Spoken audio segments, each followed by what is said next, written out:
مولاي صل وسلم دائما أبدا على حبيبك خير الخلق كلهم. اعوذ باللہ من الشیطان الرجیم. بسم اللہ الرحمن الرحیم. وَإِذَا طَلَّقْتُمُ النِّسَاءَ فَبَلَغْنَ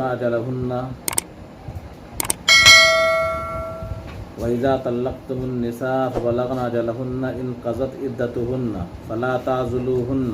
خِطَابٌ لِلْأَوْلِيَاءِ أَيْ لَا تَمْنَعُوهُنَّ من أن ينكحن أزواجهن المطلقين لهن لأن سبب نزولها أن أخت معقل بن يسار رضي الله عنه طلقها زوجها فأراد أن يراجعها فمنعها معقل كما رواه الحاكم. إذا تراضوا أي الأزواج والنساء بينهم بالمعروف شرعا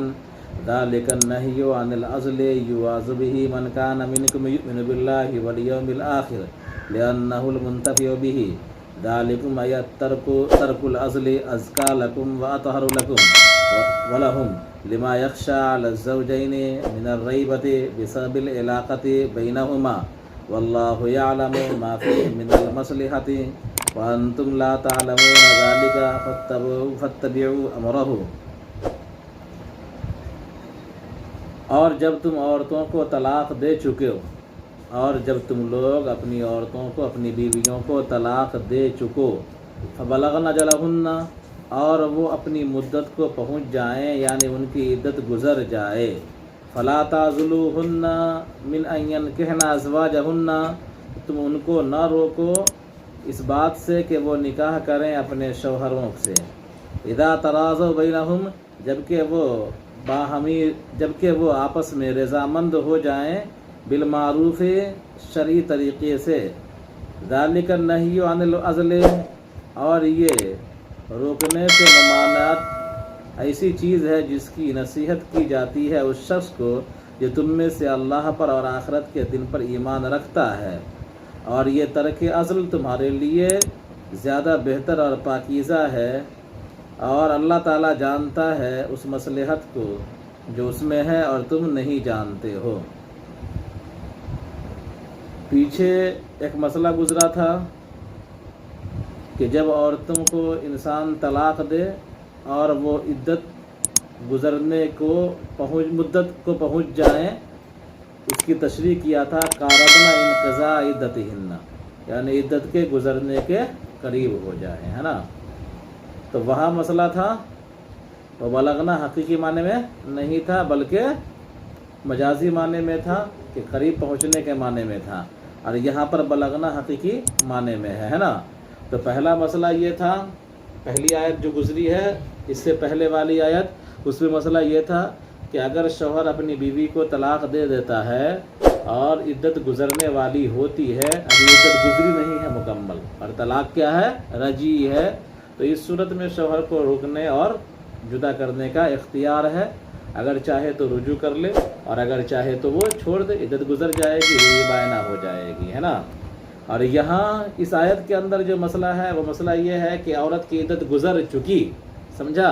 تو جو طلاق رجعی تھی وہ طلاق بائن ہو چکی. کیا ہو چکی؟ جو طلاق رجعی تھی وہ طلاق بائن ہو چکی، عدت گزر چکی. اب وہ اپنے نفس کی مزاج ہے، سمجھا. لیکن اگر کبھی ایسا ہو جائے کہ ایک آدمی نے اپنی بیوی کو طلاق دیا، عدت گزر گئی، رجوع نہیں کیا، اب وہ بائنہ ہو گئی،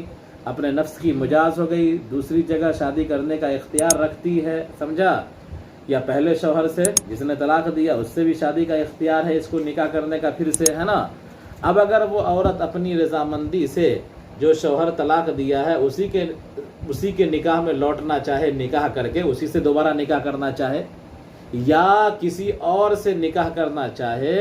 تو دوسروں کو اختیار نہیں ہے اس پر پابندی لگانے کا، ہے نا. یعنی شوہر یہ نہیں کہہ سکتا ہے کہ ہم ہی تم سے نکاح کریں گے، سمجھا. پہلے تم میرے نکاح میں تھی، اب عدت گزر جانے کے بعد بائنہ ہو چکی ہے، طلاق دے دیا تھا، ہم ہی تم سے نکاح کریں گے، سمجھا. تم دوسرے سے نکاح نہیں کر سکتی ہو، یہ اختیار نہیں ہے. یا ان کے اولیاء کو، عورت کے اولیاء کو جو ان کے ذمہ دار ہیں، گارجین ہیں، ان کو یہ حق نہیں ہے کہ اپنی بیٹی کو یا اس عورت کو وہ مجبور کرے کیا کہ جس نے طلاق دیا ہے اس سے نکاح نہ کرو، اس نے ہمارا انسلٹ کر دیا، خاندان کی عزت برباد کر دی، بلکہ دوسری جگہ تم نکاح کرو، یا ایسا کرنے کا اختیار اس کو نہیں ہے۔ اصل میں ہوا تھا کہ حضرت معقل بن یسار رضی اللہ تعالیٰ عنہ صحابی ہیں، تو ان کی بہن تھی خولہ، یا ان کی بہن کا نام تھا حبیبہ، جو بھی ہو، تو ان کی شادی تھی ایک صحابی سے، اور انہوں نے طلاق دیا تھا، ہے نا، اور طلاق دینے کے بعد عدت گزر چکی، طلاق رجعی دیا تھا اور عدت کیا ہو گئی، گزر چکی۔ اب وہ نادم ہوئے تھے اور رجوع کرنا چاہ رہے تھے، سمجھا، اور حضرت معقل کی بہن لوٹنا بھی چاہ رہی تھی، نکاح ہو جاتا، پھر سے میاں بیوی ہو جاتے، لیکن حضرت معقل رضی اللہ تعالیٰ عنہ نے منع کر دیا، سمجھا۔ جب بات آئی رجوع کرنے کی، نکاح کے ذریعے سے دوبارہ نکاح کرنے کی، تو حضرت معقل بن یسار رضی اللہ تعالیٰ عنہ نے ان سے کہا کہ میں نے اپنی بہن کا نکاح تم سے کر کے تمہاری عزت بڑھا دی تھی، اور تم نے میری عزت کا باٹ لگا دیا، سمجھا، کہ تم نے میری بہن کو طلاق دے دیا، لہذا کبھی ہم تم سے دوبارہ نکاح نہیں کروائیں گے، ہے نا۔ تو اسی پر یہ آیت نازل ہوئی تھی کہ نہیں، ایسا کرنے کا حق نہیں ہے۔ اگر بیوی نکاح کے ذریعے سے لوٹنا چاہے پہلے شوہر کے پاس، عدت گزر چکی، تو شوہر کو یہ لوٹ سکتی ہے، ولی جو ہوگا عورت کا وہ یہ اس پر پابندی لگانے کی اجازت نہیں ہے۔ تو دیکھیے، وَإِذَا طَلَّقْتُمُ النِّسَاءَ فَبَلَغْنَ أَجَلَهُنَّ، اور جب تم اپنی عورتوں کو طلاق دے چکو اور وہ اپنی عدت کو پہنچ جائیں، یعنی یہاں انقضت عدتہن، یعنی ان کی عدت ختم ہو جائے۔ اب وہاں کیا نکلا تھا، قاربنا انقضاء عدتہن، یعنی عدت گزرنے کے قریب ہو جائیں۔ تو عدت ابھی باقی ہے، ختم نہیں ہوئی، تو وہاں رجوع کا اختیار تھا، اور یہاں عدت گزر چکی ہے، سمجھا، اب رجوع کا اختیار تو ختم ہو گیا، اب رجوع اگر ہوگا بھی تو نکاح کے ذریعے سے ہوگا۔ تو فرمایا جب تم عورتوں سے طلاق دے چکو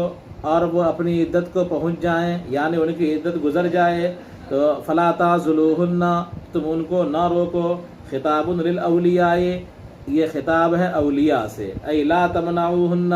یعنی تم ان کو نہ روکو، سمجھا، یعنی وارث کیا ہے، عورت کے گارجین کو یہ حکم ہے کہ تم اپنی بچیوں کو اگر وہ پہلے شوہر کے سے دوبارہ نکاح کرنا چاہتی ہیں تو تم کو روکنے کا اختیار نہیں۔ آیا سمجھ میں؟ یا اسی طرح بعض لوگوں نے اس سے مراد خطاب للاولیاء نکالا ہے نا انہوں نے، اور بعض لوگوں نے اس سے مراد شوہر ہی لیا ہے، جو میں نے پہلے بتلایا کہ اگر وہ عورت دوسری جگہ نکاح کرنا چاہے، سمجھا، دوسرے آدمی سے نکاح کرنا چاہے، تو پہلے شوہر کو جس نے طلاق رجعی دیا تھا اور عدت گزر جانے کے بعد وہ بائنہ ہو چکی ہے، تو پہلے شوہر کو یہ حق نہیں ہے کہ وہ اس کو مجبور کرے کہ تم دوسری جگہ نکاح نہیں کر سکتی ہو، تم سے ہم ہی نکاح کریں گے، ہے نا۔ آیا سمجھ میں؟ یہ اختیار اس کو نہیں ہے۔ اور اسی طرح والدین کو یہ اختیار نہیں ہے کہ اگر وہ پہلے شوہر کے پاس سے دوبارہ نکاح کرنا چاہے تو والدین نہ کریں، گارجین نہ کریں، ان کے ولی نہ کریں، یہ اختیار نہیں ہے۔ لہذا عورت اپنے مرضی کی مالک ہے، اگر وہ چاہے تو پہلے شوہر سے دوبارہ نکاح کر کے لوٹ جائے، اور اگر وہ چاہے دوسری جگہ نکاح کرنا تو دوسری جگہ نکاح کر لے، کوئی دقت کی بات نہیں ہے، کسی کو جبر کرنے کا اختیار نہیں۔ اور جب تم عورتوں کو طلاق دے چکو اور وہ ان کی مدت ختم ہو جائے، اور تو تم ان کو نہ روکو، یہ خطاب ہے اولیاء سے، ای لا تمنعوہن من ان ینکحن ازواجہن، یعنی تم ان کو نہ روکو اس بات سے کہ وہ نکاح کریں اپنے ان شوہروں سے جو ان کو طلاق دے چکے ہیں، ہے نا، یعنی طلاق دینے والا جو شوہر ہے، سمجھا، ظاہر سی بات ہے کہ جس کی بیٹی کو، جس کی بہن کو طلاق ہوگی وہ تو ناگوار، وہ تو انتہائی ناراض ہوگا نا۔ تو ہو سکتا ہے کہ اس کیا ہے، حضرت معقل کی طرح آدمی کیا کر دے، منع کر دے کہ بھائی اس سے نکاح دوبارہ ہم نہیں کریں گے، اپنی بیٹی کا یا اپنی بہن کا، سمجھا، تو یہ اختیار نہیں ہے۔ لِأَنَّ سَبَبَ نُزُولِهَا، اس لیے کہ اس آیت کے نزول کا سبب یہ ہے کہ معقل ابن یسار رضی اللہ تعالی عنہ کی بہن کو ان کے شوہر نے طلاق دے دیا تھا، فاراد ان یراجعها، تو ان کے شوہر نے اس کو لوٹانا چاہا نکاح کر کے، فمنعها معقل، تو حضرت معقل نے اس کو منع کر دیا، کما رواہ الحاکم، جیسا کہ حاکم نے اس کو روایت کیا ہے، حاکم کتاب کا ہے، حدیث کی کتاب ہے، اس میں یہ روایت مروی ہے۔ آگے دیکھیے، اذا تراضوا بینہم، جبکہ میاں بیوی آپس میں رضامند ہوں، یعنی اگر بیوی لوٹنا چاہے نکاح کے ذریعے سے، شوہر لوٹانا چاہے نکاح کے ذریعے سے، باہمی رضامندی ہونی چاہیے، ہے نا، یک طرفہ طور پر معاملہ نہیں ہونا چاہیے۔ اگر وہ سب رضامند ہوں آپس میں، یعنی شوہر اور بیویاں رضامند ہوں آپس میں بالمعروف شرعی طریقے سے، ذالک النہی عن العزل یوعظ بہ من کان منکم یؤمن باللہ والیوم الآخر، یہ جو اللہ تبارک و تعالیٰ نے پابندی لگا دی کس چیز کی، کہ تم کو روکنے کا اختیار نہیں ہے، عورت اپنے نفس کی مجاز ہے، جہاں چاہے وہ عدت گزر جانے کے بعد نکاح کرے، پہلے شوہر کے پاس لوٹنا چاہے تو لوٹ جائے باہمی رضامندی سے، یا اگر دوسرے سے نکاح کرنا چاہے تو شوہر مجبور نہیں کر سکتا ہے اس کو، پورن کا شوہر ہے نا، کیونکہ شوہر کا کوئی حق اس پر رہا ہی نہیں۔ تو فرمایا کہ یہ ذالک النہی عن العزل، کہ یہ عزل سے ممانعت، یہ عزل سے ممانعت، یہ عزل سے ممانعت کا مطلب کہ عورت کو روکنے سے جو ممانعت اللہ تعالیٰ نے کر دی، کس کو، والدین کو، رشتہ داروں کو، ولیوں کو، یہ ایسی چیز ہے جس کی نصیحت کی جاتی ہے اس شخص کو جو تم میں سے ایمان رکھتا ہے اللہ پر اور آخرت کے دن پر، ہے نا، لأنہ المنتفع بہ، نصیحت تو سب کے لیے ہوتی ہے لیکن نصیحت کارگر کس کے لیے ہوتی ہے، کیا ہے، اس لیے کہ ایمان والے ہی کیا ہے اس سے فائدہ اٹھاتے ہیں، یعنی اللہ تبارک و تعالیٰ جن چیزوں کی نصیحت کرتا ہے وہ نصیحتیں انہی لوگوں کے حق میں کارگر ہوتی ہیں اور وہی لوگ فائدہ اٹھاتے ہیں جن کے اندر کیا ہے، ایمان ہے۔ تو لأنہ المنتفع بہ کا تعلق کس سے ہے، نصیحت سے ہے نا، اس لیے کہ نصیحت سے وہی فائدہ اٹھاتے ہیں، ایمان والوں سے، کس سے ہیں، ایمان والوں سے ہے، اس لیے کہ نصیحت سے ایمان والے بندے ہی فائدہ اٹھاتے ہیں، ورنہ نصیحت تو سب انسان کو کی جاتی ہے۔ ذالکم ای ترک العزل ازکا لکم واطہر لکم، اور یہ ترک عزل یعنی ممانعت کو چھوڑ دینا، یعنی اپنی بچیوں کو یا اپنی بہنوں کو اس صورت حال میں اپنی مرضی سے پہلے شوہر کے پاس لوٹنے یا دوسرے سے نکاح کرنے سے منع کرنا جو اللہ تعالیٰ نے حکم دیا ہے، سمجھا، تو یہ فرمایا کہ یہ ترک عزل یعنی ممانعت کو چھوڑ دینا، یہ ازکا لکم تمہارے لیے زیادہ پاکیزہ ہے اور زیادہ بہتر ہے تمہارے لیے، اور ان کے لیے کیا ہے،